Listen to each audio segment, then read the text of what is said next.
यहाँ एक यूनिटी नहीं है और एक कोहेसिव लीडरशिप नहीं है. Right. Everybody, we have multiple leaders, and we probably also suffer from something called crab mentality, which is not good. But anyway, I think as time goes by, we'll progress, and we will have a better sense of direction, right, within the community.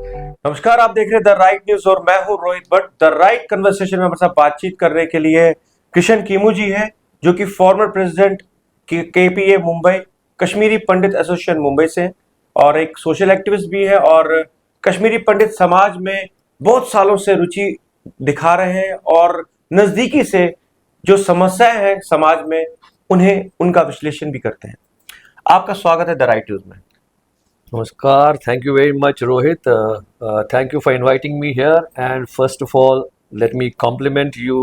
You've been doing a wonderful work through TRN and also your brother Rakesh, who has been doing excellent work in the field of culture. Congratulations to both of you. And once again, thank you for inviting me here. Thank you so much. आपसे मैं सबसे पहले जानना चाहूँगा कि आजकल की जो सिचुएशन है, क्योंकि आप समाज में हैं, आपको सब चीज़ें आप देख रहे हैं, सोशल मीडिया पे क्या हो रहा है, जो एक समाज में एक हालात बने हुए हैं इस समय पिछले कुछ महीनों से. हम पर्टिकुलर किसी एक इंसान का नाम नहीं लेंगे. क्या लगता है आपको कि इस समस्या का समाधान क्या है? बहुत ही इंटरेस्टिंग क्वेश्चन है ये, और मेरे हिसाब से ये नया भी नहीं है. ये हमारे कम्युनिटी में कंफ्यूजन, पॉलिटिकल कंफ्यूजन काफी सालों से, जनरेशन से चलता आ रहा है. राइट.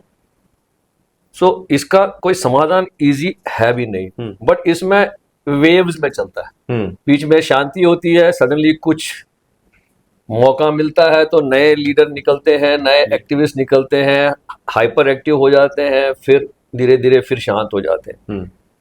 आई मीन, अगर if you look back, 370 article जब हट गया था, उसके बाद भी एक वेव ऑफ एक्टिविज्म आया था, ठंडा हो गया था. अब पिछले 2-3 महीने से फिर कुछ, या टेम्पल रेस्टोरेशन शुरू हो गई थी तो उस टाइम भी हुए, कई टेम्पल्स में जो गड़बड़ हुई उसके ऊपर भी हुए. तो this is it's something which is unique to our community, because हमारे यहाँ एक यूनिटी नहीं है और एक कोहेसिव लीडरशिप नहीं है. Right. Everybody, we have multiple leaders, and we probably also suffer from something called crab mentality, which is not good. But anyway, I think as time goes by, we'll progress, and we will have a better sense of direction, right, within the community.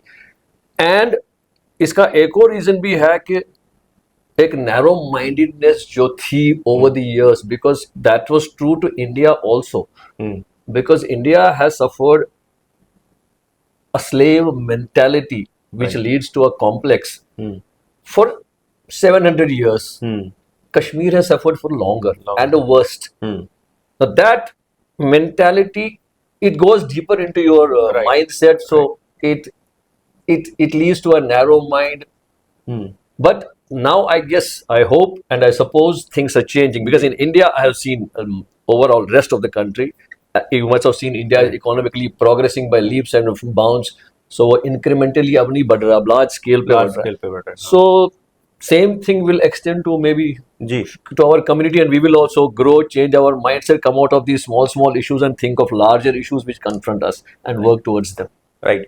1990 के बाद बहुत सारी ऐसी संस्थाएं आई जिन्होंने काम किया, और उसके साथ साथ ऐसे नेता हमारे आए जिन्होंने अपना वो टाइम, जो पीक टाइम माना जाता था उनके यूथ का, उन्होंने वो अपनी कम्युनिटी को दिया.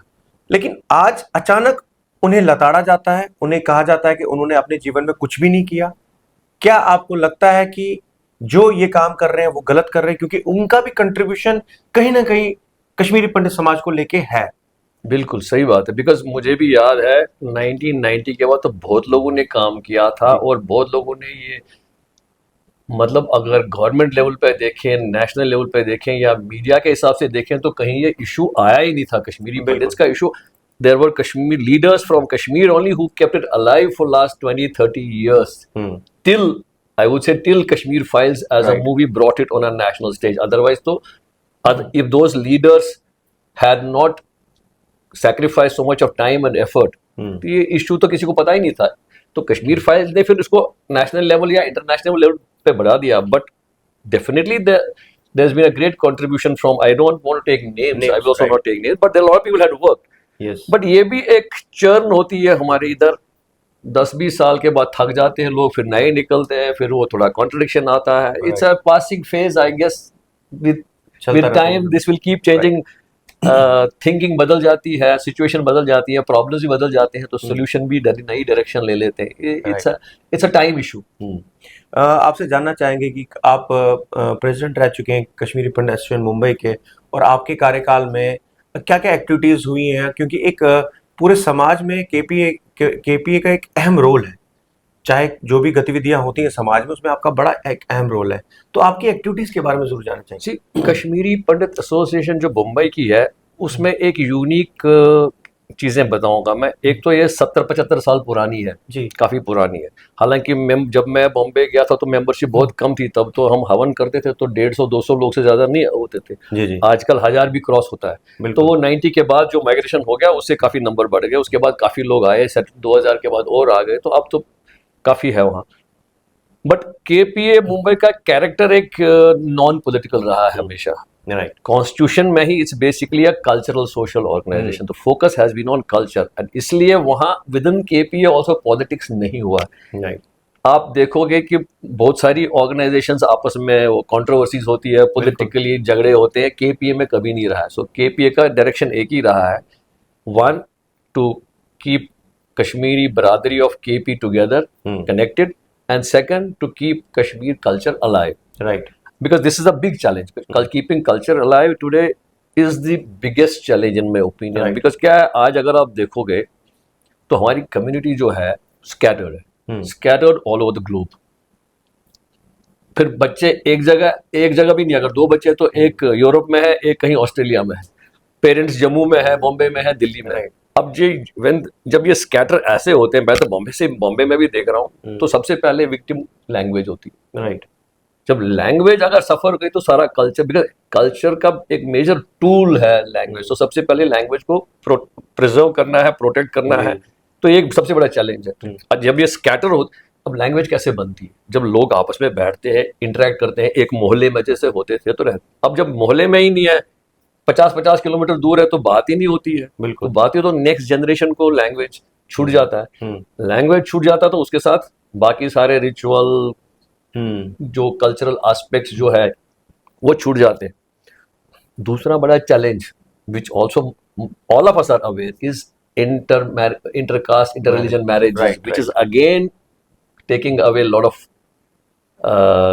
Issues related to the culture, because वो भी छूट जाता है. These are factors facing us. We don't have a solution as of now, but it's a challenge, and with time we hope we come to we find some solutions. But हम KPM में जो बॉम्बे में हम कोशिश करते हैं, हमने during my time हमने 2 चीजें नई की. एक तो हम हर साल एक हवन, बिल्कुल, और एक कल्चरल इवेंट करते हैं जिसमें लार्ज गैदरिंग होती है. राइट. तो सारे मिलकर इंटरेक्ट करते हैं, एक दूसरे से मिलते हैं, वो तो होता ही है.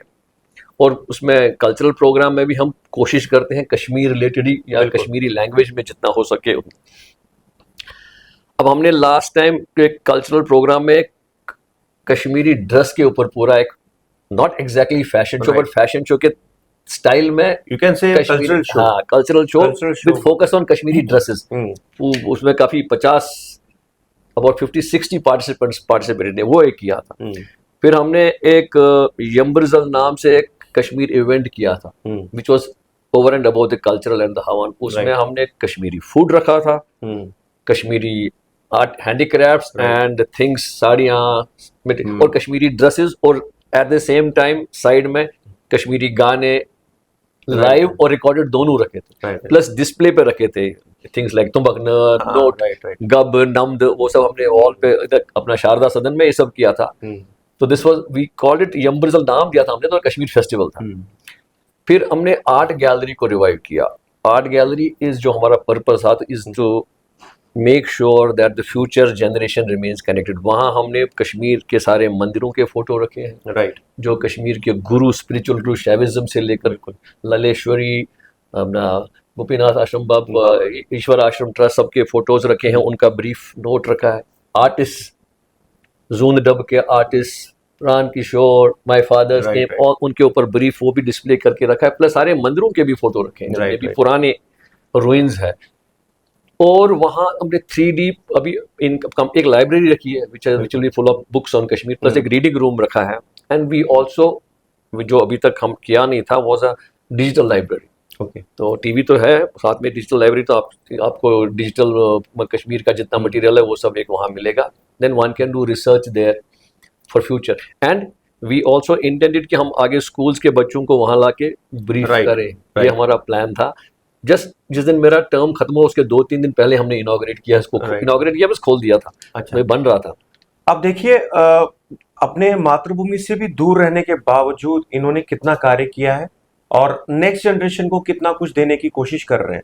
मैं आपसे एक और चीज जानना चाहूंगा कि अगर आपको एक मौका दिया जाए, हालांकि ये पॉसिबिलिटी बहुत है कि आने वाले समय में रिटर्न कश्मीरी पंडितों का हो सकता है, आपका क्या राय है? अगर आपको ऐसा मौका दिया जाए कि भाई आप आने वाला समय आप कश्मीर में बिताएं, क्या आप वापस जाएंगे?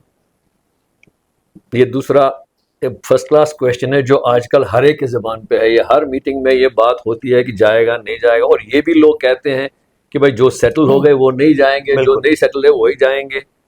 बट जो मैंने देखा है, मैं I will come to my, yes, इसमें मैं अपना पॉइंट ऑफ व्यू भी बताऊंगा कि जाने के ऊपर भी बड़ी कंट्रोवर्सी होती है, वेदर टाइम इज राइप और नॉट। बट बहुत सारे लोगों का विचार ये है कि हम जाएं या न जाएं, बट हमारा एक वहाँ अपना आशा होना अपना चाहिए। एक जगह हो जाकि जब भी हम चाहें जा सकें। बिल्कुल, मतलब maybe a apartment, maybe a cottage, maybe a room, but साल में हम एक बार जाते रहेंगे। We don't want to lose touch with the place. ये बात तो है। मेजॉरिटी में है, भले वो सेटल हुए हैं यूएस में या बॉम्बे में या दिल्ली में, कहीं नहीं। So everyone has some connection, wants to go, but एक तो बिकॉज लाइफ स्ट्रगल में कहीं बैठे हुए हैं तो कैसे जाएंगे, आज की डेट में नहीं जा सकते, वो भी एक इशू है। दूसरा है कि whether it is safe to go. अब जो हमारे एक्टिविस्ट है, लीडर है, उनमें भी ये कंट्रोवर्सी, झगड़ा चलता रहता है कि जाएं नहीं जाएं, जाना चाहिए।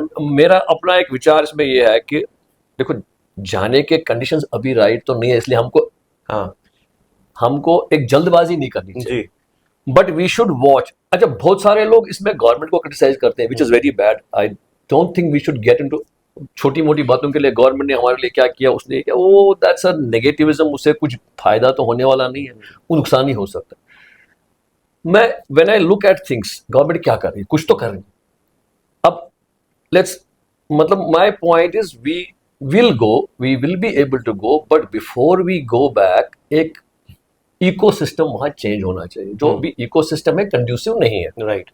हालांकि पिछले 10 साल में काफी इंप्रूवमेंट हुआ है, बट फिर भी कंड्यूसिव नहीं। बट इकोसिस्टम में काफी चेंजेस तो हो रही है धीरे धीरे। जैसे पहले 370 गया article, that's a part of the ecosystem. एक माइंडसेट उससे चेंज हो जाता है, because that 370 was always used to keep drill into the minds of a Kashmiri that you are different from the rest of the country. तो इससे integration नहीं होता। अब ये इंटीग्रेशन, मेंटल इंटीग्रेशन तो 370 हटने के बाद हो गया with the rest of the country. अब रेलवे बिल्कुल, लाइन जा रही है, आज उससे ही भी मैं बता दूं, आज ही हमारे honourable prime minister Narendra Modi ji ने इनॉग्रेशन किया है इसका, और बहुत बड़ी बात है। अब आप जम्मू से, कटरा से फिलहाल 3 घंटे में कश्मीर पहुंचेंगे, बहुत बड़ी बात है। ये बहुत बड़ी बात है। ये इंफ्रास्ट्रक्चरल चेंज हो रही है, इकोसिस्टम चेंज करने का ये एक बड़ा स्टेप है, फिजिकल। तीसरा है मंदिरों का रेस्टोरेशन हो रहा है, बिल्कुल, that's also a big step. इसके अलावा भी जो अभी होना बाकी है, जो मेरे नजर से जो ये रेडिकल मदरसे हैं, उनके ऊपर एक्शन होना चाहिए। ये रेडिकलिज्म जब तक खत्म नहीं होगा तब तक तो ये टेररिज्म तो निकलता रहेगा। सो जहां जहां रेडिकलिज्म के फाउंडेशंस है वो निकालने हैं, that is yet to be done. वो भी होना चाहिए, बिकॉज तब तक आपका माहौल कंड्यूसिव नहीं होगा। और मैं I was talking to one of the trustees of Amarnath shrine board, he told me कि अभी अमरनाथ श्राइन बोर्ड ने एक यात्री निवास श्रीनगर में बनाया है, एक पहलगाम में बन रहा है, एक और भी कहीं बन रहा है। So these are also steps. ये यात्राएं बढ़ती रहेंगी, होता रहेगा, तो एक इंटीग्रेशन बढ़ता रहेगा और धीरे धीरे माहौल कंड्यूसिव हो जाएगा। उसमें 5 साल लगेंगे, 10 साल लगेंगे, one doesn't know. But you can see these are things which government is doing Right. right. These are right things. And इन्हीं से धीरे धीरे माहौल बढ़ेगा, तो then maybe one day I'm sure things will change and we'll all move freely and go as and when we want. Right right But ये जरूरी है कि ये बीच में जो लोग हाँ। चला खलन करना, सॉरी हाँ, गड़बड़ बिल्कुल, करना, वो बिल्कुल। नहीं करना चाहिए. That spoils the whole thing. Right मेरा आखिर में आपसे ये सवाल रहेगा कि हमारा जो यूथ है वो बिखरा हुआ है आज की डेट में। अगर आप बात करें, जम्मू में ज़्यादा यूथ नहीं, कश्मीर में हमारे यूथ हैं जो पीएम पैकेज एम्प्लॉय जिन जो कह सकते हैं वो वहाँ हैं, जम्मू में कुछ है, इसके बाद पूरे हिंदुस्तान में, पूरे विश्व में फैले हुए हैं। वो यूथ के लिए क्या मैसेज रहेगा आपका? सी यूथ के लिए, ये यूथ का चैलेंज जो है ये सब जगह है. हाँ जी, ये हर जगह. मैं मतलब 15-20 साल से मैं केपीएम मुंबई में ट्रस्टी रहा हूँ, तो वहाँ भी हम हर कुछ महीनों के बाद यूथ को कैसे इन्वॉल्व करें, ये हमारा डिस्कशन चलता रहता था. हम्म, अब youth, for a minute let's move out and think from their point of view. Youth को कम्युनिटी के लिए टाइम, आज के ज़माने में life is become difficult, time Right. नहीं होता है. हम्म, मतलब दिस इज माई एनालिसिस. मैंने भी देखा है कि यूथ, हम क्या बोलते हैं, हम बोलते हैं 25-30-40 हाँ जी। साल तक यूथ. बट जब एक यंगस्टर निकलता है आज की टाइम में, उसकी डिमांड्स हाई है उसके ऊपर, राइट, तो वो 20-25-30 साल और 40 साल तक तो अपनी लाइफ को स्ट्रगल कर रहा होता है, वो अपने आप को सेटल कर रहा होता है. जो मेरा तजुर्बा है, जो मैंने देखा कि 40 के बाद उसको टाइम मिलता है कि अब मैं कम्युनिटी के लिए काम कर सकता हूँ, तब तक तो उसके पास टाइम नहीं है. ये एक बड़ा it's a fact of life, because life is, demands on life are changing. Challenges on youngsters are far more than they were in the past generation. So they are finding their bearings. Right, मतलब मैंने भी खुद को देखा है कि मैं भी, I have gone through all these phases खुद के, and I have seen youngsters, they are struggling, they are transfer यहाँ से वहाँ, वहाँ से वहाँ, बच्चों के एडमिशन, उनके लिए पढ़ाई, वो सब चलता रहता है. But then there is a stage when it comes कि उनको अब आता है कि अब हम नहीं, अब हम, not everybody but at least some people get back. But question is what should we do. हमारे लिए सबसे बड़ी बात यही है कि यूथ बिखरना नहीं चाहिए. We have to keep them ground to the roots, Right. Which is culture. Hmm, so we have to do everything possible. जैसे मैंने कहा, हम कल्चरल सेंटर बनाया basically to keep youth aware what was Kashmir, what is Kashmir, and what should be, and they should know. नहीं तो वो disconnect हो गए तो गए, हाँ जी, हाँ जी, बिल्कुल, पता नहीं चलता है. सो बेसिकली गोल ये है कि keep them connected eight with in the family. Language should be protected, language जिंदा रहनी चाहिए, क्योंकि लैंग्वेज गई तो फिर धीरे धीरे पूरा है वो नेटवर्क जो है वो वीक हो जाता है. तो this is a big message. And as far as youth is concern, उनको भी यही बोलना चाहिए कि भाई मदर टंग बिल्कुल, नहीं छोड़ना चाहिए. With parents, stay connected, make a network within the community. That is very important, and that is what will keep you bound. Right. Thank you, बहुत बहुत धन्यवाद आपका. मैं अंत में ये ज़रूर कहना चाहूँगा कि 3 चीज़ों से किसी भी कम्युनिटी की जो नींव होती है वो बची रहती है. वो है आपकी लैंग्वेज, आपका कल्चर, आपका खाना. इन तीनों चीज़ों को बचाने की बहुत आवश्यकता है. इस पे हमें काम करना चाहिए. और बहुत बहुत धन्यवाद. वीडियो जर्नलिस्ट सुप्रिया पंडिता के साथ मैं रोहित पर देखते रहिए the right news. Thank you very much.